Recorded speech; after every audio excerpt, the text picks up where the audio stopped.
고린도후서 8장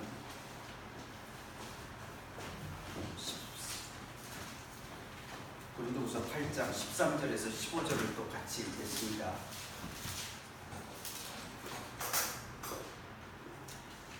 찾으셨으면 읽겠습니다.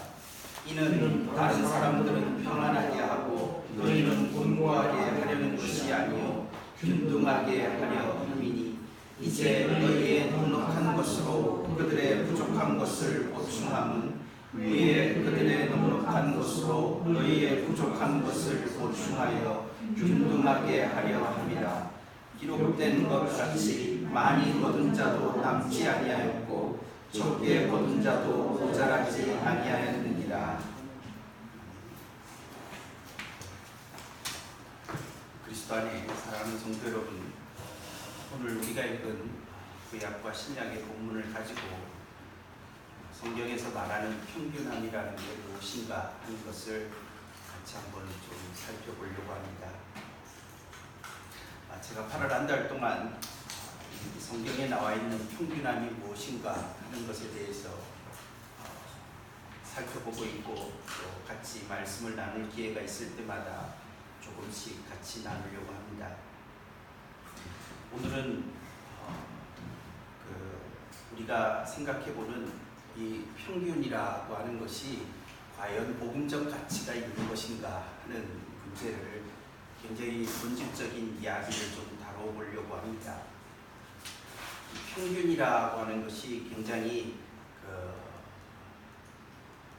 오늘날에 와서 이 물질이라고 하는 것에, 즉 재물, 소유에 있어서의 평균이라고 하는 개념으로 거의 귀착이 되고 있기 때문에 이런 식으로 평균을 다루게 됐을 때에 생기는 문제는 이념적인 갈등 속에 들어가게 된다는 것입니다. 그럴 때에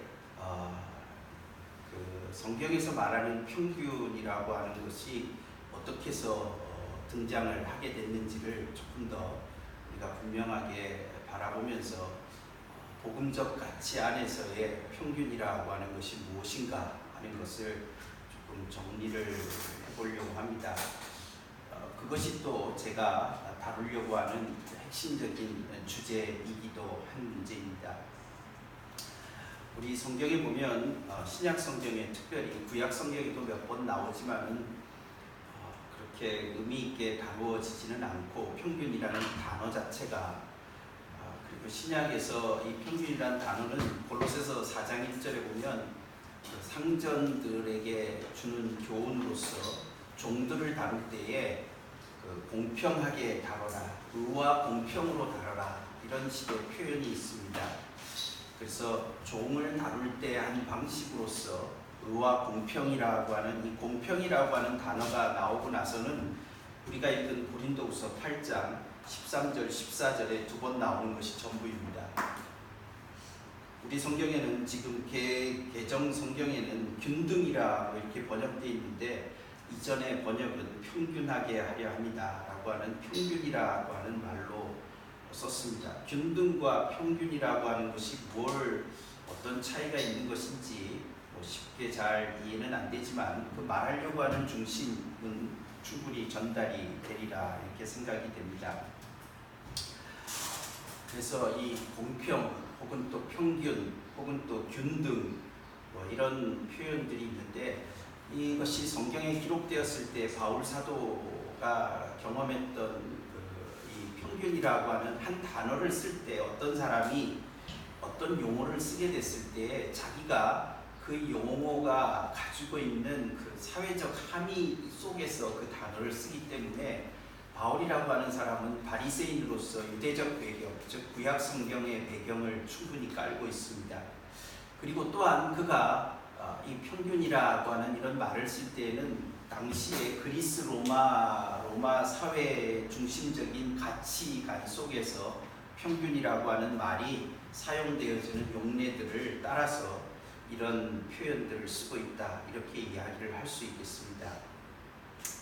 당시에 그레코 로만이라고 하는 이 그리스 로마적 가치가 지배하는 그런 사회 속에서의 이 평균이라고 하는 것은 대체적으로 정치적 의미가 1차적인 것이었습니다. 정치적인 의미로 균등해야 된다.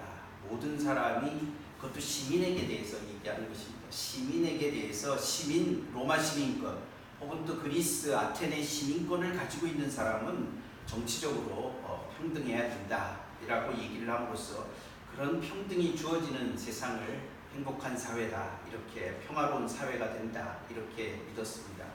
그런데 그 평등이라고 하는 것을 구체화시키는 방식에 있어서 그 당시 사람들은 어떤 식의 평등을 얘기했느냐 하면은 능력이 있는 사람은 더 많이 가지고 능력이 없는 사람은 더 적게 가지는 그런 식의 평등을 뭐라고 얘기를 해야 되겠습니까? 영화에서는 프로포셔널하다 이렇게 표현하는데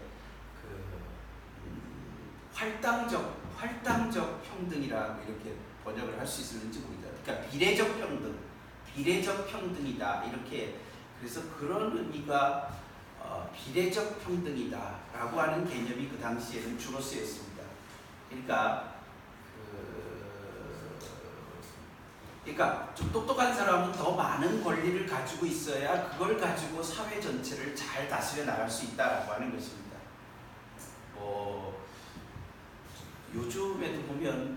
요즘에도 진짜 그러는지 모르겠는데 영국에 보면 옥스퍼드하고 캠브리지 출신들은 두 표를 가졌다는 얘기가 있어요. 그때 제가 유럽에 가 있을 때 그걸 좀 물어봤었어야 되는 건데, 그 옥스퍼드하고 캠브리지 출신들은 자기가 사는 동네에서 표를 하나 가지고 또 옥스퍼드 캠브리지 그쪽 동네에 표를 하나 더 가지고 해서 2표를 가지고 있다는 얘기를 오래전에 들었는데 진짜인지 모르겠습니다.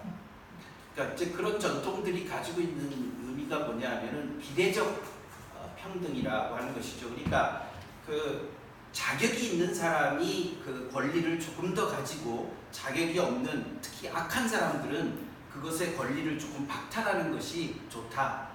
이게 그 오늘날의 우리 민주사회에서 가지고 있는 그 평등이라고 하는 개념에도 적지 않게 권리와 어떤 문제들을 제한하는 것들이 있기 때문에 전혀 지금은 아주 동떨어진 그런 식의 개념은 아니다, 이렇게 얘기를 할 수가 있겠습니다.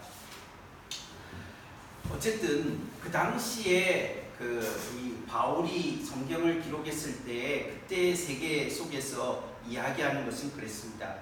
그래서 평균이라는 말을 쓰는 것이 가지고 있는 실제적 의미는 그런 식으로 이해를 했었습니다. 그 성경에 그 당시에 바울보다 조금 이른 사람으로서 유대인이었던 필로라고 하는 그런 사람들, 요세푸스 같은 사람들도 평등이라는 말을 썼는데, 특히 그 필로 같은 그런 사람이 평등이라고 하는 말을 썼을 때의 의미는 항상 그 비례적 평등이라고 하는 그 당시에 그 그레코 로마 사회가 받아들였던 그런 개념으로 이해를 하고 있는 것을 볼 수가 있습니다. 그런데 그런 것 속에서도 그 당시에 주로 이야기했었던 것은 이런 정치적인 의미에서의 평등이라고 하는 것이 많이 있었지, 사회 경제적 의미에서의 평등까지를 포함하는 것이었느냐 하는 것에 대해서는 상당히 의문을 제시를 하고 있습니다. 그래서 성경에서 지금 다루고 있는 이 평균이라고 하는 말을 다루는 이 중요한 본문이 고린도후서 8장에 있는 예루살렘 교회의 가난한 성도들을 위해서 헌금하는 이 본문에 있어서 이제 평균이라고 하는 말을 이제 쓰면서 그런 근거 속에서 예루살렘 교회를 위한 헌금이 이해되어져야 된다, 이렇게 지금 이야기를 하고 있습니다. 그래서 성경에서 말하는 이 바울 사도가 평균이라고 하는 말을 썼을 때의 지향점이 무엇인지에 대해서 오늘 같이 성경을 통해서 한번 그때의 세상 사람들이 생각했던 평균이라고 하는 것에 비교되어져서 성경이 말하고 있는 바울 사도가 썼던 평균의 그 지향점이 무엇인가 하는 것을 보면서 오늘날의 세상 사람들이 이야기하고 있는 평균 혹은 평등 혹은 또 그게 균등이든지 어떤 용어로 표현되는지는 모르지만은 오늘 세상 사람들이 쓰는 그런 그 관심사에서의 그 평등이라고 하는 그런 용어에 대비해서 성경적인 그런 용어가 가지고 있는 복음적 가치들을 이해하고 성도들이 어떻게 그것을 담아내야 될 것인지를 같이 한번 고민해 보았으면 좋겠습니다. 먼저 우리가 고린도후서 8장의 본문을 조금 살펴보려고 합니다. 고린도후서 8장은 우리가 지난번에 살펴봤던 것처럼 예루살렘 교회의 어려운 가난한 성도들을 돕기 위해서 바울 사도가 여러 교회들에게 갈라디아 교회 또 고린도 교회 특별히 마게도니아 교회 같은 교회들에게 도움을 요청을 하는 그런 말씀입니다. 특별히 고린도 교회는 1년 전에 바울 사도가 이런 의견을 비추었을 때 적극적으로 호응을 했습니다. 그래서 호응을 했지만 그러나 실제적으로 실천은 되고 있지 않았다라고 하는 것을 8장의 앞부분을 보면 알 수가 있습니다. 여러분이 거기 보시면은 그 1년 전에 그 10절을 보십시오. 이 일에 관하여, 즉 예루살렘 교회를 돕는 그 일에 관해서 나의 뜻을 알리더니 이 일은 너희에게 유익하니라. 너희가 1년 전에 행하기를 먼저 시작할 뿐 아니라 원하기도 하였은즉 이제는 하던 일을 성취할지니 마음에 원하던 것과 같이 완성하되 있는 대로 하라. 그래서 그 1년 전에 시작을 했고 또 거기에 참여하는 사람도 있었으리라 생각합니다. 그렇지만 완성이 되지 않은 그런 계획이다라고 이렇게 불리어지고 있습니다. 특별히 바울 사도는 이 고린도 교회의 일들의 그런 헌금하는 일의 진도가 잘 나가지 않았다 이렇게 보고 있습니다. 그래서 9장에 넘어가 보면 바울은 마게도니아 교회 사람들 대표들을 데리고 내가 방문할 거다 이렇게 위협을 하고 있습니다. 그게 위협이 되는 것은 그 9장 그 2절에 보시면 이는 내가 너희의 원함을 알미라. 내가 너희를 위하여 마게도니아인들에게 아가야가 고린도가 포함되어져 있는 거기 그 지역 명칭입니다. 아가야에서는 고린도에서는 1년 전부터 준비하였다는 것을 자랑하였는데 과연 너희의 열심이 폭 많은 사람들을 분발하게 하였느냐. 갈라디아도 혹은 또 마게도니아 교회도 1년 전부터 준비한 사람들을 봐라 이래갖고 다 같이 이렇게 참여하도록 했습니다. 그런데 이 형제들을 보낸 것은 이 형제들은 누구냐면 앞에 우리가 헌금을 운반하기 위해서 책임진 두 형제들을 말합니다. 두 형제들을 보낸 것은 이 일에 너희를 위한 우리의 자랑이 헛되지 않고 내가 말한 것 같이 준비하게 하려 합니다. 그래서 혹 마게도냐인들이 나와 함께 가서 너희의 준비하지 아니한 것을 보면 너희는 고사하고 우리가 믿던 것에 부끄러움을 당할까 두려워하노라. 이 말은 내가 열심히 선전해놨는데 너희들이 실제적으로 아무것도 안 하고 있으면 그 얼마나 내가 부끄럽게 되냐. 이 부끄러움이라고 하는 것은 그 당시 로마 사회의 명예와 수치라고 하는 그런 가치에 있어서 이 남을 수치스럽게 하는 행동을 했다라고 하는 것은 이건 조금 감당이 안 되는 그런 위협이라고 말할 수 있습니다. 바울은 고린도 교회가 수치스럽게 당한다 이런 표현을 쓰지 않았지만은 그것을 독려했던 내 입장이 뭐가 되겠느냐라고 얘기함으로써 고린도 교회 너희도 떡된다 뭐 이런 식의 표현을 지금 간접적으로 이야기를 하고 있는 그런 것입니다. 그래서 대체적으로 알 수 있는 게 이 고린도 교회가 1년 전에 환호하면서 받았던 것은 사실이고 또 그 매주일 첫날에 고린도 전서 16장에 보면 매주일 첫날에 너희들이 연보를 해서 모아둬야 된다 이렇게 이야기를 하고 있습니다.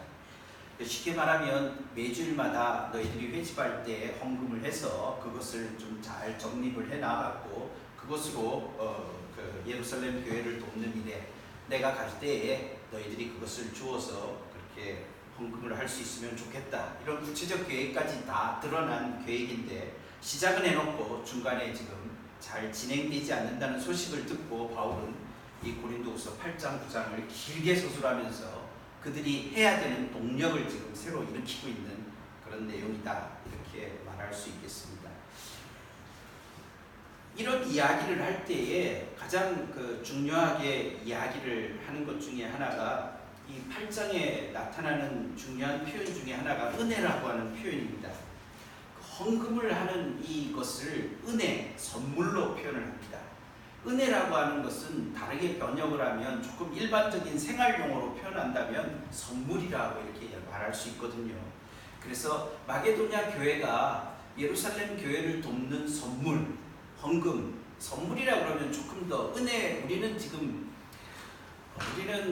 이렇게 신앙생활을 오래 하다가 보면 우리는 그러니까 우리의 언어 자체가 일상생활에서 쓰는 언어가 전부 없어져 버리고 교회 안에서 쓰는 특별한 언어로 다 이렇게 바뀌게 됩니다. 다 바뀌게 되다 보면 오히려 그 언어가 가지고 있었던 일상적인 원래의 의미들을 상실해버리는 그런 때가 있는데, 그런 것 중에 하나가 은혜라고 하는 단어가 그런 중에 중요한 단어입니다. 근데 은혜라고 하는 단어는 원래는 이 선물이라고 하는 이런 표현이 더 적합한 그런 표현이라고 할 수 있는 것이죠. 그래서 이 마게도냐 교회들에게 준 그런 이 마게도냐 교회에게 하나님께서 주신 은혜를 근거로 해서 너희도 이제 이 예루살렘 교회를 돕는 그런 은혜에 풍성하게 참여해라, 선물을 주는 일에 참여해라, 이런 식의 표현을 쓰고 있습니다. 우리가 그 은혜라고 하는 단어를 조금 찾아보시면 8장 1절에 하나님께서 마게도냐 교회들에게 주신 은혜, 이것은 하나님께서 주신 은혜를 근거로 해서 마게도냐 교회가 이제 자신들도 참여를 했죠. 그래서 4절에 이 은혜와 성도 섬기는 일에 참여한다라고 하는 것을 통해서 은혜가 이제 마게도냐 교회가 예루살렘 교회를 돕는 헌금의 그런 내용으로서 등장을 하게 됩니다. 그리고 6절에도 보면 이 은혜를 그대로 성취하게 하라. 처음 1년 전에 너희가 시작했던 이 헌금을 하는 일에 그 은혜, 그 선물을 주는 일을 그대로 하게 해라, 그렇게 말을 하고 있습니다. 7절에도 보면 오직 너희는 믿음과 말과 지식과 모든 간절함과 우리를 사랑하는 이 모든 일에 풍성한 것 같이, 고린도 교회는 믿음과 말이 풍성했습니다. 그래서 방언의 문제도 있고 예언의 문제도 있고 지식의 문제도 있고 온갖 것이 너무 많아서 문제가 됐는데, 이런 것들에 풍성한 것처럼 이 은혜에도, 이 은혜라고 하는 게 뭐냐라고 할 때 헌금을 내는 이 일에도, 그렇게 선물을 주는 일에도 풍성해야 된다, 이렇게 이야기를 하고 있습니다. 그래서 이 헌금을 가난한 성도들을 돕는 것을 선물이라, 은혜라라고 이렇게 표현을 했을 때, 이런 은혜의 기본적인 출구를 어디로 보았느냐라고 하는 것에 있어서 9절에 보면 예수 그리스도의 은혜로부터 출발을 하고 있습니다. 우리 주 예수 그리스도의 은혜를 너희가 알거니와 부요하신 이로써 너희를 위하여 가난하게 되심은 그의 가난함으로 말미암아 너희를 부요하게 하려 합니다, 이렇게 얘기를 하고 있는데, 그래서 예수 그리스도의 선물이 너에게 주어졌기 때문에 그 선물을 기반으로 해서 너희도 다른 사람들에게 선물을 줄 수 있는 사람들이 돼야 된다, 이런 식의 표현을 하고 있습니다. 자, 그런데 선물을 준다라고 하는 것이, 우리가 선물을 받았고 그리고 선물을 준다라고 했을 때에 그 준다라고 하는 지점이 어디까지가 되는 것이 이게 핵심인가 하는 것입니다. 선물을 주고받음이라고 하는 것이, 우리가 선물을 받고 또 우리가 다른 사람들에게 선물을 준데, 은혜를 베푸는데, 그것을 베푸는 지점이 얼만큼까지인가 하는 것에 대한 문제를 여기 예수 그리스도의 은혜를 근거로 해서 이제 교인들 상호 간에 있어서 어떤 식으로 이루어져야 되는가 하는 것을 13절부터 15절에서 이야기하면서 평균이라고 하는 문제가 등장을 하게 됩니다. 그래서 13절부터 조금 한번 같이 보도록 합시다. 이는 다른 사람들은 평안하게 하고 너희는 곤고하게 하려는 것이 아니요. 여기서 다른 사람은 누구겠습니까? 예루살렘 교회겠죠, 그렇죠? 이 다른 사람들은 평안하게 하고, 너희는, 고린도 교회, 선물을 주는 너희들은 힘들게 하려고 하는 게 아니다. 그런 게 아니고 균등하게 하려는 것이다, 평균하게 하려는 것이다, 이렇게 이야기를 하고 있습니다. 그리고 나서 14절에 뭐라고 얘기하면, 이제 지금 너희의 넉넉한 것으로. 너희는 누구냐면 고린도 교회에 조금 이 잉여, 이 넉넉하다라는 말은 조금 표현을 하자면 잉여 남는 것이 있다면 그들의 부족한 것을 보충하고, 나중에 그들의 넉넉한 것이 있다면 너희의 부족한 것을 보충해서 균등하게 하는 것이다. 이렇게 이야기를 하고 있습니다. 그래서 다른 사람의 부족한 것을 보충하는 것을 균등이라고 이야기를 한다는 것입니다. 그래서 다른 사람의 부족을 보충하는 것. 문제는 이제 부족이라는 것이 이제 얼만큼이 되면 부족이 없어지는가, 이런 부분들이 쉽지 않은 문제로 남아 있습니다. 그런데 여기에서 성경에서 지금 13절과 14절에서 말하는 것은 일방적으로 13절과 같은 표현은 다른 사람들은 평안하게 하고 도움받는 사람들은 계속 받아서 일 안 하고도 먹고 살 수 있고, 그 다음에 돕는 너희들은 계속 뼈 빠지게 일해서 도와야 되고, 그런 거냐? 그런 게 아니다 라고 하는 것이죠. 그래서 14절에서 말하고 있는 것은 상호 조금 남는 것이 있으면 그걸 가지고 다 상대방의 부족한 것을 보충함으로써 같이 평균하게 하려는 것이다, 이렇게 이야기를 하고 있습니다. 그래서 이 부족한 것을 보충함에 있어서 상호 간의 관계를 맺어가면서 이루어지는 것이 성경에서 말하고 있는 균등이다라고 얘기를 하고 있습니다. 그런데 이것의 기본적인 틀의 출발이 어디였느냐 하면은 9절에서 우리가 앞에서 이야기한 은혜로부터 출발을 했습니다. 은혜와 선물의 지향점이 평균에 이른다, 이런 얘기입니다. 이게 가장 이해하는 데 있어서 우리가 생각해야 될 이야기죠. 지금 13절과 14절에서 말하는 것처럼 넉넉한 것이 있을 때 부족한 것을 보충한다라고 하는 이 개념은 어디에서 나왔느냐 하면은 9절에서 나오게 됩니다. 9절을 보시면 우리 주 예수 그리스도의 은혜를 너희가 알거니와 부요하신 이로써 너희를 위하여 가난하게 되심은 그의 가난함으로 말미암아 너희를 부요하게 하려 하십니다. 그래서 예수 그리스도가 부요하신 분이기 때문에 너희를 위해서 가난하게 되셨다. 왜냐하면 그가 가난하게 되는 것을 통해서 너희가 부요롭게 되기 때문이다. 그래서 너희의 가난한, 너희의 부족한 것을 채우는 그런 예수 그리스도의 부요함이라고 하는 것이 예수 그리스도와 연합되어진 이 은혜를 받은 성도들의 삶에서도 역시 동일한 방식으로 은혜가 드러나야 되는데, 그 드러나는 지점이 평균이다, 이렇게 본다라고 하는 것입니다. 이것은 이제 여러 가지 함의들을 가르치고 있습니다. 특히 우리 한국 교회적인 상황에서는 예수 그리스도의 은혜, 하나님의 은혜가 풍성하다라고 하는 이야기는 많이 들을 수가 있지만은, 그러나 그 은혜가 누려지는 지점이 어디냐 하는 문제는 이야기를 하지 않는다는 것입니다.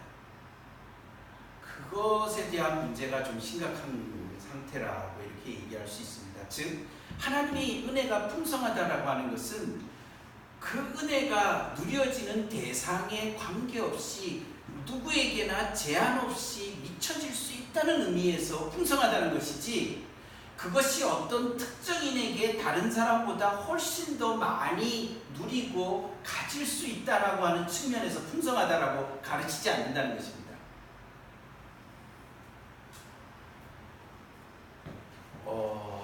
이게 성경에서 이야기하고 있는 굉장히 중요한 부분입니다. 이것을 우리는 말을 거꾸로 하지 않습니다. 즉, 평등하게 살아가는 것이 구원이다, 이렇게 이야기하지는 않지만은, 즉 평등하게 살려고 하는 사람을 하나님이 은혜로 구원을 주신다, 이렇게 이야기하지는 하지 않습니다. 즉 그 사람이 정말 개차반 같고 탐욕스럽고 우리가 그 삭개오를 얘기한다면 삭개오나 세리 같은 사람들이 그 당시에 세리와 죄인의 대표로서 창기와 세리가 있는데, 그러면 그 사회에서 그게 아무리 편견이라고 한다 할지라도 보편적 가치로서의 죄인의 자격을 충분히 가졌는데 예수님께서 세리와 죄인의 친구가 됐다 이렇게 얘기를 했을 때 예수님의 은혜가 가지고 있는 풍부함이 그 시대 사회의 풍성함보다 지나쳤다라는 것을 알 수가 있는 거 아닙니까? 그렇죠? 지금 제가 하는 말이 어려운 건 아니죠. 그렇죠? 무슨 말이냐면 그 시대는 세리를 그 사회의 구성원으로 받아줄 수 없었다는 거죠. 왜냐하면 죄인으로 취급하니까. 죄인이라고 하는 것은 부정한 자이거나 그 사회가 용납할 수 없는 필요악으로서 그냥 놔두는 것이지 그 사회가 나의 의견의 대상자로서 즉 식사에 같이 참여할 수 있는 자로서 그렇게 받아주지 않았다는 거거든요. 세리와 창기를. 그런데 예수님께서는 그것을 그 세리와 창기를 예수님께서 받아줬다라고 하는 것은 뭐냐? 식사를 같이 하고 그 이야기를 같이 나누고 말을 섞었다라고 하는 것은 예수님의 은혜가 가지고 있는 그 은혜의 그 잠재력이 그 시대가 가지고 있는 포용성을 훨씬 더 지나쳤다라고 하는 걸 말해주는 것이죠. 그렇죠? 그래서 그런 포용성의 풍성함을 예수 그리스도의 은혜의 풍성함이다. 내가 양을 풍성하게 하고 더 풍성하게 하려 한다라고 하는 요한복음에서의 예수님의 표현은 그 은혜가 미치는 바닥이 너희들 사회가 포용하는 수준 혹은 또 너희들 집단, 네 개인이 수용하는 그 수준을 훨씬 뛰어넘는다는 의미에서 풍성하다라고 하는 것을 이야기해주고 있습니다.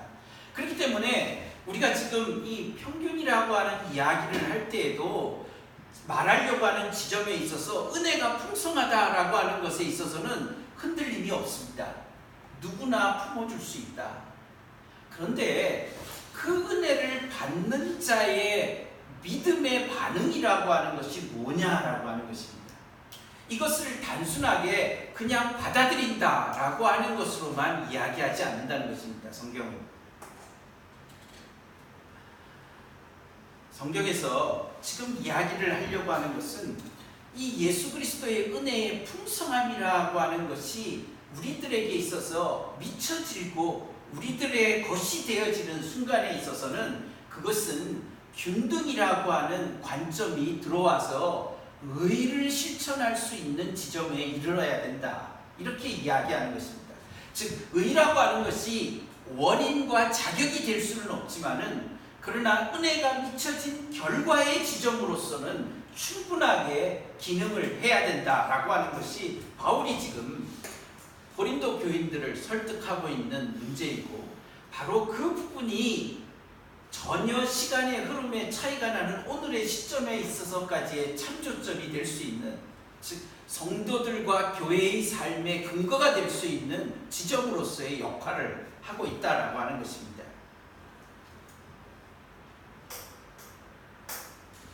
그래서 이런 균등이라고 하는 것을 이야기를 할 때에 그 부족한 것을 왜냐하면 우리가 가난하고 우리가 부족하고 우리가 병들고 우리가 굉장히 모자란 사람이었는데 예수 그리스도의 은혜가 우리 같은 사람의 부족을 채워줄 수 있었다면 우리의 삶의 정체성이라고 하는 게 뭐냐? 그 은혜가 우리에게 임했다라고 하는 것의 정체성이 뭐냐? 그럼 우리도 다른 사람에게 은혜를 베풀어야 되는데 그 은혜를 베푸는 것은 그 당시에 로마 사회의 후견인 제도처럼 돈 있는 사람이 돈 없는 사람에게 뭔가를 좀 베풀어서 자기의 정치적인 표를 얻고 그런 식의 어떤 일방성을 이야기하는 것이 아니라 상호 함께 서로의 부족을 채우는 삶을 살아낼 수 있는 그런 섬김이 있는 삶을 만들어가는 것을 지향할 때에 그것이 은혜가 제대로 역사했다 이렇게 표현을 하는 것이죠.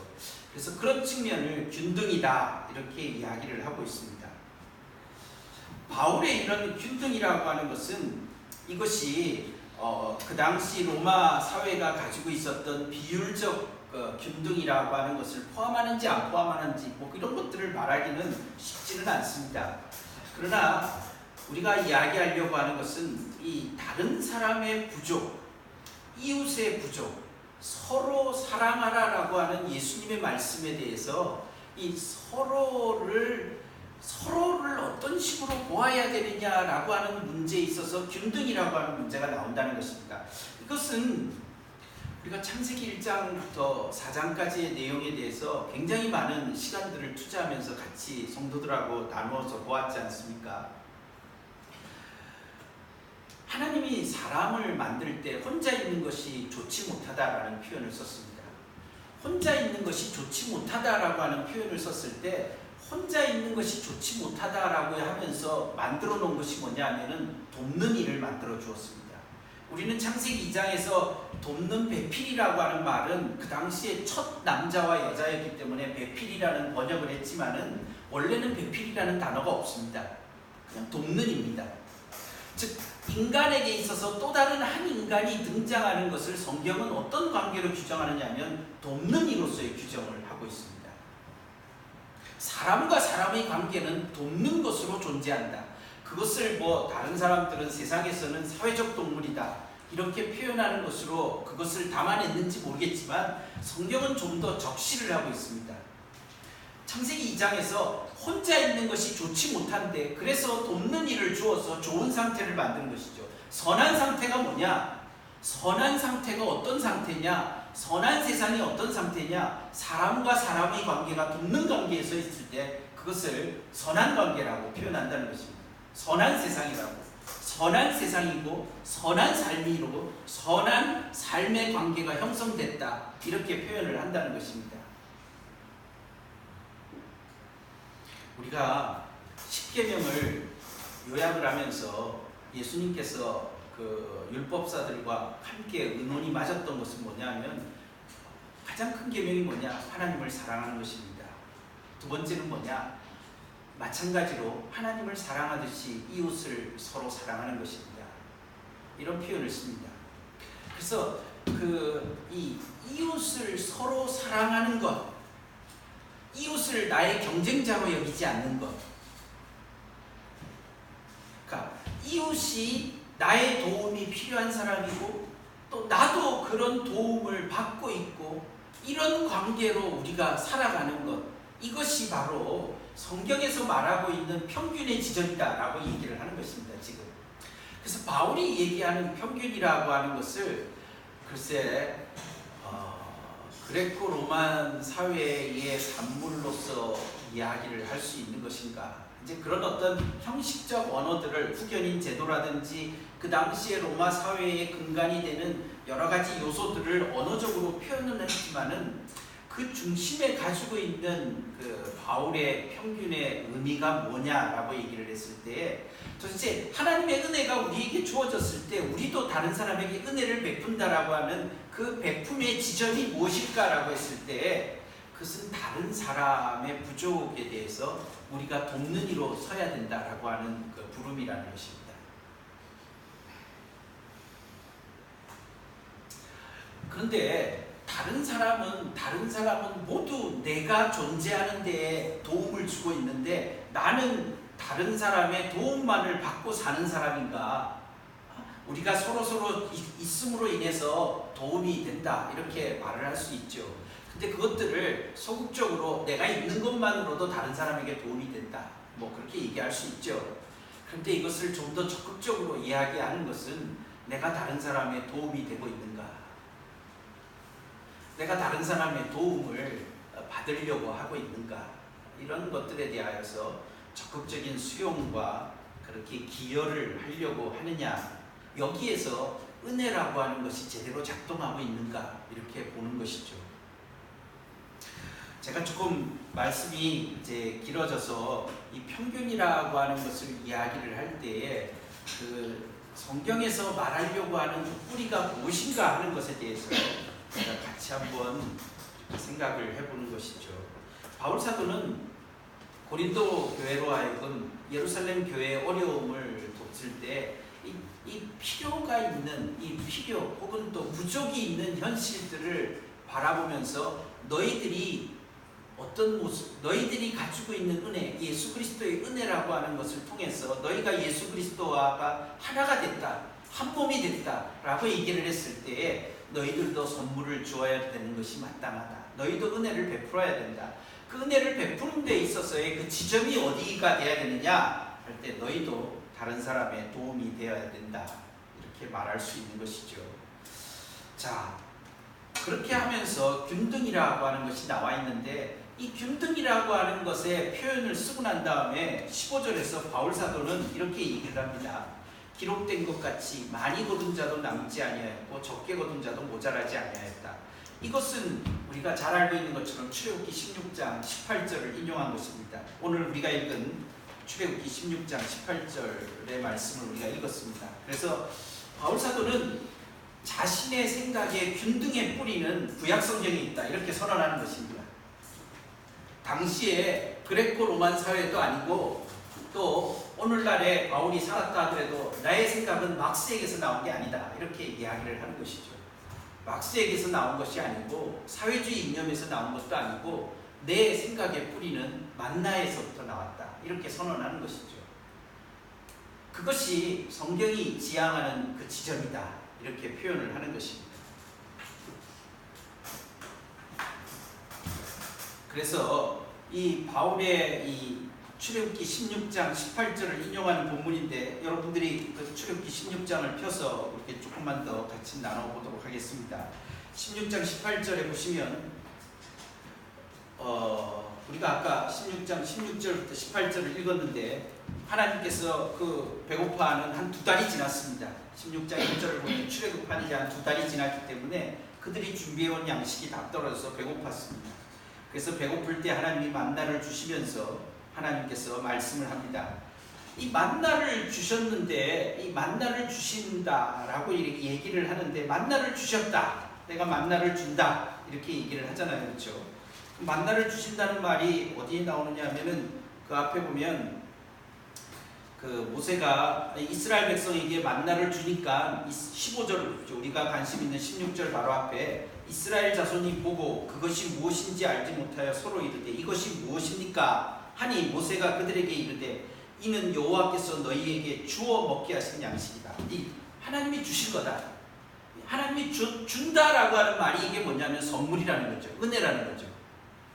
우리가 구약 성경의 중요한 단어가 이 주다라고 하는 단어인데, 하나님이 주어가 됐을 때 준다라고 하는 것을 은혜라고 표현합니다. 그랬을 때 하나님께서 주신 선물이다, 하나님이 주신 은혜다, 하나님께서 주신 생명이다, 너희들의 생명을 유지할 수 있는 수단이다, 하나님의 은혜다, 만나를 그렇게 표현하죠. 그런데 문제는 만나를 줄 때에 거듭 말씀드리지만은, 야, 하나님이 준 것이 너희들 다 먹일 수 있어, 얼마나 풍성하냐, 그러니까 먹어, 이렇게만 얘기하지 않는다는 것입니다. 성경의 일관된 태도입니다. 그런데 성도들은 만나를 주었다는 얘기는 많이 듣지만은 만나를 어떤 식으로 소화해내야 되는지는 이야기를 잘 안 듣습니다. 이게 우리의 신앙생활에 있어서의 형태를 결정하는 중요한 차이가 되게 됩니다. 그래서 하나님이 우리에게 일용할 양식을 주신다까지는 듣지만은 그것이 우리에게 일용할이라고 하는 것에 대한 양식을 주신다는 이야기는 듣지만은 일용할 것으로서 우리들 모두에게 주는 것이다, 이런 개념을 우리가 익숙하지 않다는 것이 문제입니다.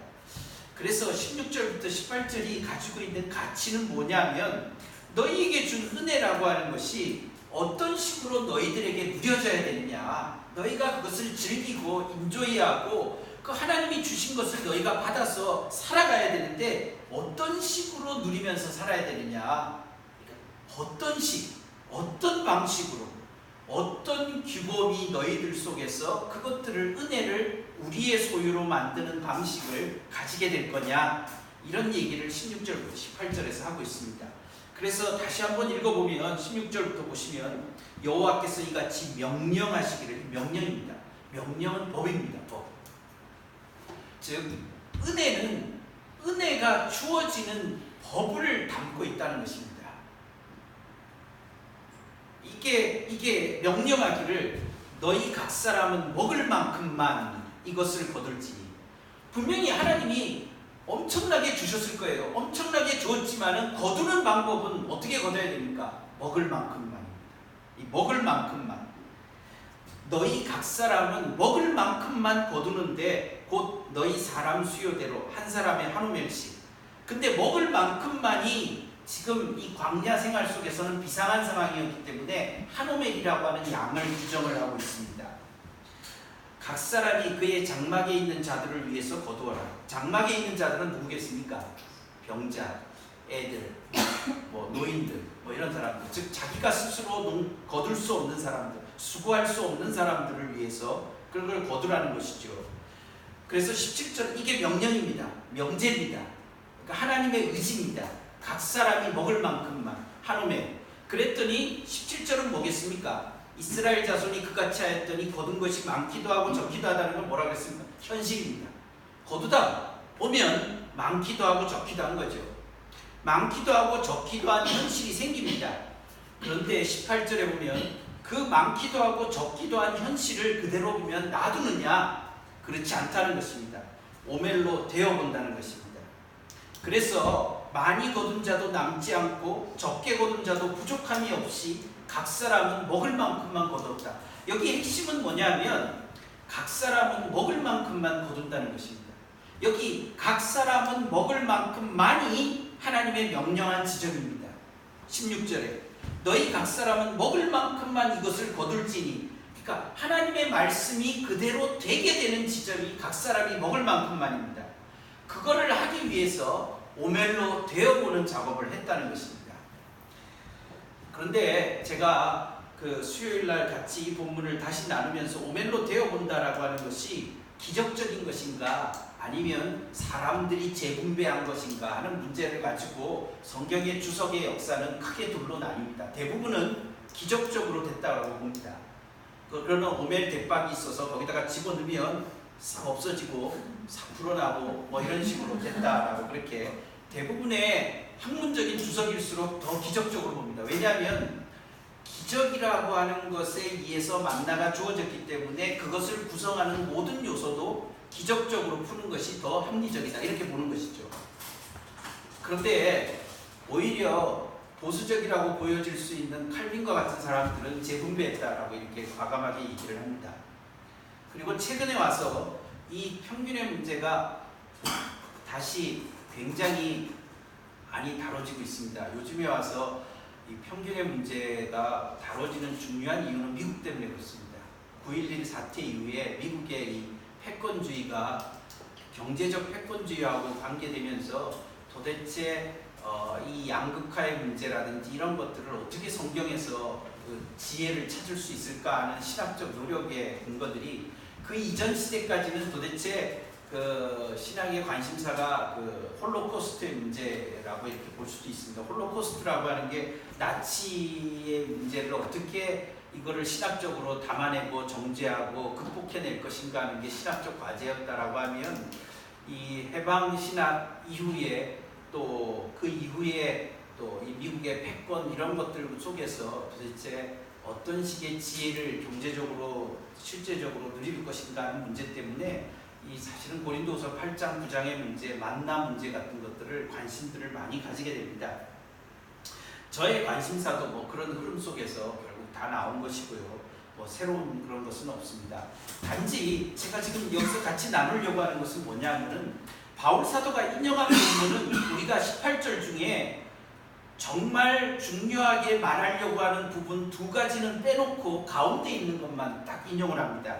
18절을 보시면 오멜로 되어본다는 말도 빼놨습니다. 그리고 각 사람이 먹을 만큼만 거둔다는 것도 빼놓고 그 사이에 있는 것만 인용을 한 것입니다.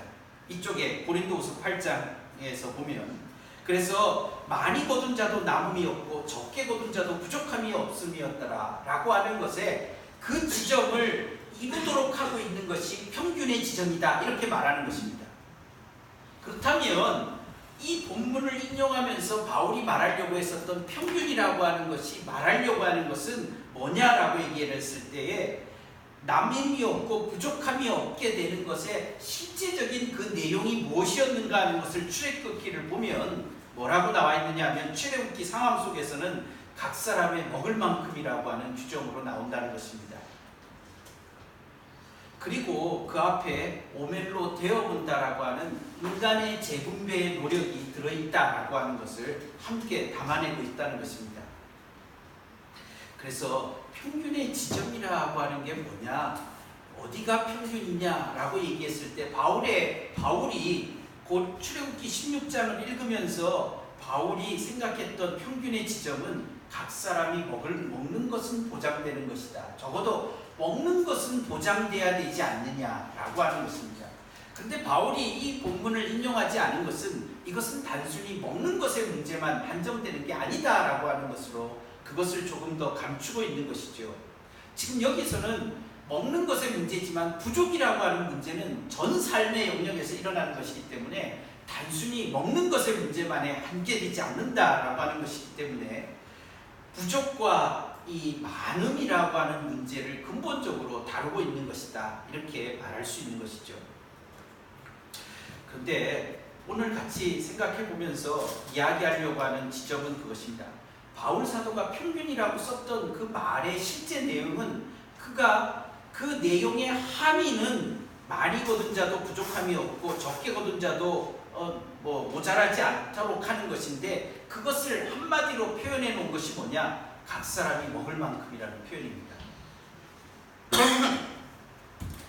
그래서 이 각 사람이 먹을 만큼이라고 하는 신약 교회의 성경에서 이미 지향되어졌던 어떤 목표 지점이 있었다.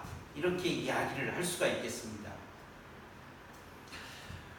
이런 것이 그러면 이런 지금 만나에서 이야기하고 있는 각 사람의 먹을 만큼이라고 하는 이것의 그 생각이 이것으로만 그치는 것은 물론 아닙니다.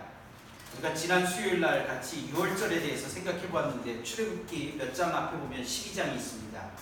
그 12장을 잠깐 보시기 바랍니다. 출애굽기 12장에 보면 분명히 6월절이라고 하는 게 뭡니까? 6월절이라고 하는 게 무엇이죠? 이스라엘 백성이 출애굽한 날입니다. 소위 말해서 양을 잡아서 피를 뿌려서 그 피의 은혜로 구원을 얻은 날입니다. 즉 은혜를 얻은 날이라고 할 수 있습니다. 그런데 이 피의 은혜를 통해서 구원을 얻은 날이라고 하는 것이 6월절이라고 하는 것이 그 6월절이다. 이렇게 우리가 알고 있는 것은 다 알고 있습니다. 이것은 모든 우리가 지금 살피려고 하는 내용에 있어서 모두하고 같습니다. 신약시대에서 예수님의 은혜가 어떻게 누려져야 되느냐, 예수님의 은혜가 뭐냐, 우리와 같은 사람도 구원할 수 있다. 여기까지 이야기하는 것이나 만나라고 하는 것이 주어져서 그들이 40년 동안 먹고 사는데 부족함이 없었다. 여기까지 얘기하는 거나 6월절에 대해서 얘기할 때도 6월절은 피의 은혜로 우리가 구원을 받았다라고 얘기하는 것은 모두 같은 현상입니다. 그런데 6월절의 양식이 그 피의 은혜가 어떤 식으로 그 각 사람에게 임했느냐라고 하는 문제를 얘기할 때는 많이 다르다는 것입니다. 그게 12장 3절과 4절에 있는 이야기입니다. 12장 3절과 4절에 보면 너희는 이스라엘 온 회중에게 말하여 이르라. 이달 열흘에 너희 각자가 어린 양을 취할지니 각 가족대로 그 식구를 위하여 어린 양을 취하되, 그러니까 각 가족이 어린 양을 취합니다. 그런데 그 어린 양에 대하여 식구가 너무 적으면 그 집의 이웃과 함께 사람 수를 따라서 하나를 취하여 각 사람이 먹을 수 있는 분량에 따라서 너희 어린 양을 계산하라고. 여기 각 사람이 먹을 수 있는 분량이라고 하는 표현이 어디하고 똑같다는 겁니까? 결국 이 16장에 나와 있는 만나를 분배하는 목적 지점하고 같다는 것입니다. 같은 단어입니다. 이것을 번역하는 데 있어서 여기에 있는 번역과 16절에 있는 이것을 번역하는 사람이 그것을 의식했는지 안 했는지는 모르지만 용어가 다른 것을 보면 크게 의식이 안 됐다라고 볼 수 있는데, 그런 것들이 표현해주고 있는 즉 하나님의 은혜, 피의 은혜라고 하는 것이, 우리가 6월절이 바로 예수님이 6월절 어린 양이 되시잖아요. 요한복음 1장에 보면 보라 세상 죄를 지고 가는 하나님의 어린 양을 보라 이렇게 얘기하잖아요. 6월절의 어린 양이 예수님이다, 구원이다, 우리의 구원을 말해주는 상징이다. 이런 것에 대해서는 너무 많이 알려져 있지만은 반대로 그 보편적인 모두에게 미쳐지는 피의 은혜가 그 집에 한 사람 한 사람에게 어떻게 누려지느냐, 이런 관심이 없다는 것입니다. 그게 바로 지금 전체적인 이야기들을 지금 끌고 가는, 왜 왜 우리에게 이해가 다시 이야기가 되어져야 되느냐 하는 얘기. 6월절 얘기가 그 잘 아는 얘기를 왜 다시 해야 되냐. 만나 그 얘기를 우리가 주기도문에서 맨날 하는데 왜 만나 이야기를 다시 해야 되느냐 하는 그런 이야기의 현실적인 그 자리는 바로 이런 지점 때문에 그렇다는 것입니다. 그러니까 우리의 생활 속에서 교회의 생활 속에서 이 부족, 이 다른 사람의 부족을 얼마나 고려하면서 사느냐는 것입니다. 그런 질문을 받아보신 적이 있는지 모르겠습니다. 그런 질문들이 바로 이런 본문들에서 얘기합니다. 즉 6월절이라고 하는 것은 우리가 정리를 해보면 6월절도 제가 여러 번 얘기를 했기 때문에 6월절은 이스라엘의 새로운 원력이 시작됩니다. 새로운 출발입니다. 이스라엘이 애굽하고 다른 이유가 뭡니까? 애굽이 가지고 있는 요셉을 모르는 왕이 등장을 한 억압, 제국의 지향점과 이스라엘이 새로운 나라를 세울 때의 그 나라의 지향점이 어떻게 애굽하고 달라야 되는가? 다르다라고 하는 것을 그들이 어떻게 느낄 수 있느냐? 어떻게 그 이스라엘이라고 하는 한 개체의 구성원으로서 살아가면서 애굽에서 사는 거하고 다른 삶을 살 수 있느냐라고 얘기를 했을 때 그 한 사람 한 사람들에게 어떻게 다가와야 되느냐는 다름이, 그것을 표현할 때 그것은 각 사람의 먹을 만큼만이 보장되는 사회라고 하는 것을 이야기를 해주고 있는 것입니다. 제가 지금 이야기하려고 하는 것의 중심은 뭐냐면 6월절에 각 사람의 먹을 만큼만이라고 하는 것을 통하여서 피의 은혜가 개인화되고 있는 것입니다. 자기의 것이 되고 있다는 것이죠. 구원이 우리의 것이 되는 방식의 표현 언어가 있다는 것입니다. 먹을 만큼만. 만나라고 하는 광야의 40년의 기간을 지나면서 이스라엘 백성들이 하나님이 주신 은혜를, 하나님이 주신 일용할 양식을 자기의 것으로 삼는 그런 그 틀이 뭐냐라고 했을 때 각 사람의 먹을 만큼이라고 하는 한오멜의 양식이라고 하는 표현이 있다는 것입니다. 그래서 이런 표현들이 그러고 나면 궁금하지 않습니까? 저는 되게 궁금했습니다. 이 만나를 이렇게 하고 난 다음에 그럼 이스라엘 백성이 가나안 땅에 들어갔을 때는 어떻게 됐을까? 가나안 땅에서도 이런 원칙이 유지됐을까? 그랬을 때 우리가 지난 민수기를 쭉 한 석 달 동안, 넉 달 동안 읽어왔지 않습니까? 민수기 그 족보를 민수기에서 카운트를 두 번째 26장에서 하고 난 때 26장에 카운트를 하는 이유가 뭡니까? 그 두 번째 인구조사를 한 이유는 첫 번째 인구조사는 전쟁을 하기 위한 병력 모집입니다. 두 번째도 병력 모집에다가 더 붙여지는 것은 뭐냐면 이 숫자대로 가나안 땅을 분배하기 위해서입니다.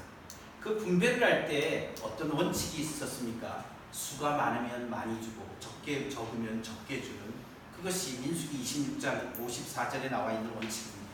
그걸 한번 보시기 바랍니다. 민수기 26장 54절을 같이 한번 읽어봅시다. 민수기 26장 54절입니다. 자, 53절, 54절, 55절, 56절. 자, 53절부터 56절을 같이 한번 읽어봅시다. 이 명수대로 땅을 나눠주어 기업을 삼게 하라. 수가 많은 자에게는 기업을 많이 줄 것이요 수가 적은 자에게는 기업을 적게 줄 것이니 그들이 계수된 수대로 각기 기업을 주되 오직 그 땅을 제비 뽑아 나누어 그들의 조상 지파의 이름을 따라 얻게 할지니라. 그 다소를 막론하고 그들의 기업을 제비 뽑아 나눌지니라. 여러분, 이게 하나님이 주신 거 아닙니까? 하나님이 주신 거기 때문에 은혜입니다. 근데 문제는 그 은혜가 어떤 식으로 개개인들에게 은혜답게 누려지게 하느냐라고 했을 때 두 가지의 용어를 쓰고 있습니다. 임금, 가족대로. 이게 나중에 여호수아에 가면 가족대로 제비 뽑아서 이 두 가지의 원칙이라고 하는 것이 왜 가족대로 합니까? 수가 많으면 많이 주고 적으면 적게 준다는 게 이게 뭡니까? 각 사람이 거기에서 소산물을 통해서 거기에서 각 사람이 먹을 만큼이라고 하는 각 사람의 양을 다른 계시의 시대에 땅에 광야에서는 먹을 만큼만 만나가 주어지지만은 그들이 땅이라고 하는 새로운 장에 들어갔을 때에 그 먹을 만큼만이라는 것을 보장해 주는 것이 땅이 대체할 건데 그 땅에서의 그것을 어떤 식으로 표현하고 있느냐 하면 가족대로라고 하는 표현으로 바꾸고 있습니다. 그래서 제가 말씀을 나누려고 하는 요지는 그것입니다.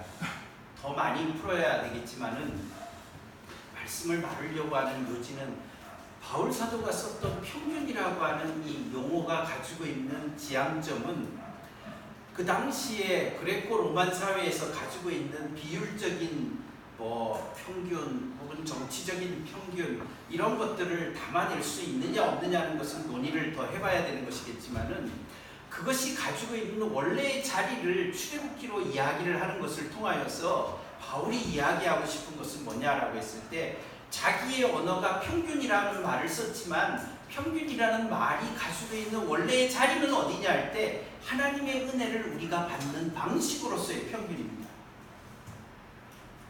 그게 바울이 가지고 있는 태도입니다. 하나님의 은혜를 우리가 받는 방식으로서 우리에게 주어진 것이 있을 때 그것이 다른 사람의 부족을 고려하는 돕는 자로서의 인간다움을 지켜내는 것이 그게 바로 하나님의 구원이라고 하는 것이고 그게 복음이 가지고 있는 세상이 가지고 있는 좋은 소식과 다른 성경의 복음이 가지고 있는 지향적인 평균이다 이렇게 얘기하는 것입니다. 우리는 하나님이 주신 것을 좋아합니다. 주신 것을 좋아하다 보니까 하나님이 준 것이라고 하는 신적인 요소는 개개인에게 양이 무한하다는 걸로 확대 해석을 합니다. 복음은 그렇게 왜곡되기 시작해왔다는 것입니다. 신이 주는 거니까 인간이 주는 것은 한계가 있지만 하나님이 주면 한계가 없이 나에게 부어줄 수 있다라고 생각하는 것입니다.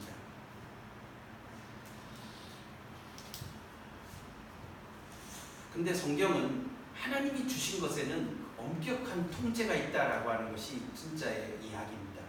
즉 그것을 받는 사람의 대상이 어떤 저질이냐 이것에 관계없이 품을 수 있다는 의미에서 하나님의 은혜는 세상의 그 무엇과 다르다는 것을 말할 수 있고 풍성하다고 말할 수 있지만은 그러나 그것을 받는 사람들이 그것을 누림에 있어서는 다른 식의 태도가 필요하다라고 하는 것입니다. 세상의 방식과 다른 그런데 이것이 잘못된 방식으로 번영이라든지 혹은 또 기복이라든지 이런 것에서 문제가 되고 있는 것은 무엇입니까? 하나님이 주신 것이기 때문에 엄청나게 많이 받을 수 있다. 탐욕을 가장한 하나님의 은혜를 이야기를 하는 때가 많이 있다는 것입니다. 물론 하나님이 우리에게 현실에 있어서 많이 주시기도 하고 적게 주시기도 합니다. 그러나 그 많음이라고 하는 것이 누려지는 방식에 있어서 많음의 부름은 많음으로 우리를 부르는 것은 부족을 위해서 우리를 많음으로 부른다. 우리를 한 사람 한 사람으로 세우는 것은 다른 사람을 지켜내고 다른 사람을 돕는 자로서 우리를 부르신다는 것입니다. 그래서 우리가 신앙생활을 한다라고 얘기를 했을 때 내가 대한민국의 백성하고 뭐가 달라야 되냐? 내가 세상 사람들의 가치하고 무엇이 달라야 되느냐? 이런 지점에서 우리의 생각들을 내가 복음을 어떻게 이해했는가? 이런 것들을 우리가 조금 더 깊이 좀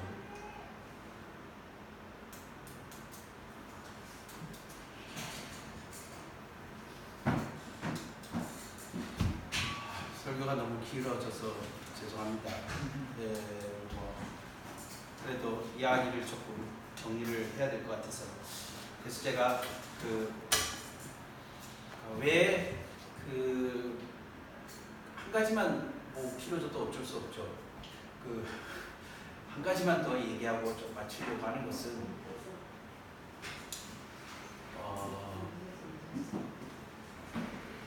더 조금 나누고 싶은 것은 한 가지는 그러니까 지금 다음에 합시다. 그냥 다음에 하는 게 좋을 것 같습니다. 자, 그러면 우리 찬송가 부르고 하겠습니다. 516장